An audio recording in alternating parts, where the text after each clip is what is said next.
নমস্কাৰ বন্ধু বান্ধৱীসকল, দৈনিক কুইজ শিতানলৈ আকৌ 10টা কুৱেশ্যন লৈ আহিলোঁ।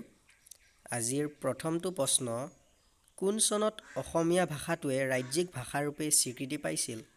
ইয়াৰ উত্তৰ হৈছে 1961 চনত।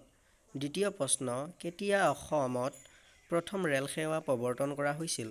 ইয়াৰ উত্তৰ হৈছে 1882 চনত। তৃতীয় প্ৰশ্ন, কোন চনত মহাত্মা গান্ধী অসমলৈ আহিছিল? ইয়াৰ উত্তৰ হৈছে 1921 চনত। অসম বিধানসভাৰ প্ৰথম অধ্যক্ষ কোন আছিল? ইয়াৰ উত্তৰ হৈছে বসন্ত দাস।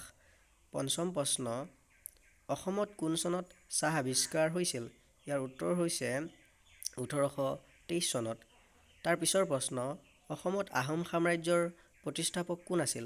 ইয়াৰ উত্তৰ হৈছে চুকাফা।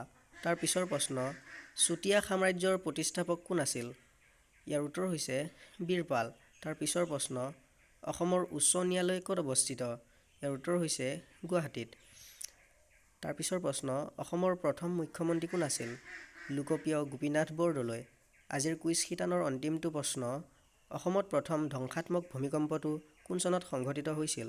1548 চনত। ধন্যবাদ থাকিল। আকৌ লগ পাম। Bye bye.